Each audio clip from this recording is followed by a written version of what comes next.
সুন্দরবনে বনদস্যু সুমন বাহিনীর প্রধান সহ ৭ সদস্য অস্ত্র ও গোলা বারুদ সহ আত্মসমর্পণ করেছে। দীর্ঘদিন ধরে সুন্দরবনের বিভিন্ন এলাকায় জেলে, বাওয়ালি ও মোয়ালদের জিম্মি করে মুক্তিপণ আদায়, ডাকাতি ও অপহরণের মতো অপরাধে জড়িত ছিল এই বাহিনী।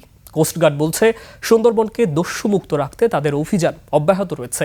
আত্মসমর্পণের মাধ্যমে সুন্দরবনে অপরাধ কর্মকাণ্ড কমে আসবে এই আশা করছেন স্থানীয়রা। বাগেরহাট প্রতিনিধি মাইনুল ইসলামের তথ্য ভিডিওতে আরও জানাচ্ছেন উপমা রায়।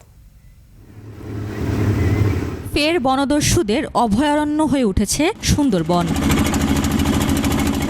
যাদের অধিকাংশই পুরনো দস্যু কিংবা জেল থেকে পালানো অপরাধী।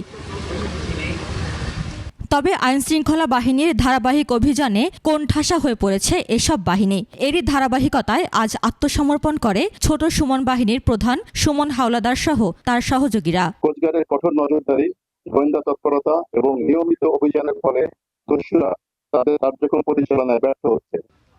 সকালে বাংলাদেশ কোস্টগার্ড পশ্চিম জোনের সদর দপ্তরে এক সংবাদ সম্মেলনে কোস্টগার্ড কর্মকর্তা জানান, সুন্দরবনের নিরাপত্তা নিশ্চিত করতে প্রশাসনের সাঁড়াশি অভিযানের ফলে দস্যুরা পিছু হটতে বাধ্য হচ্ছে।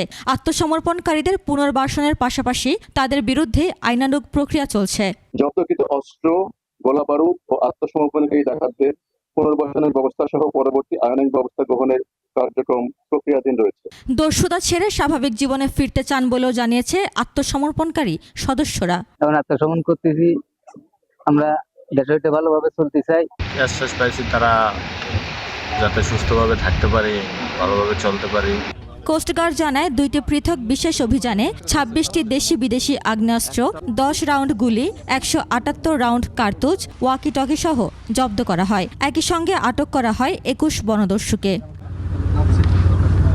উপমা রায়, ডেস্ক রিপোর্ট, 21 টেলিভিশন।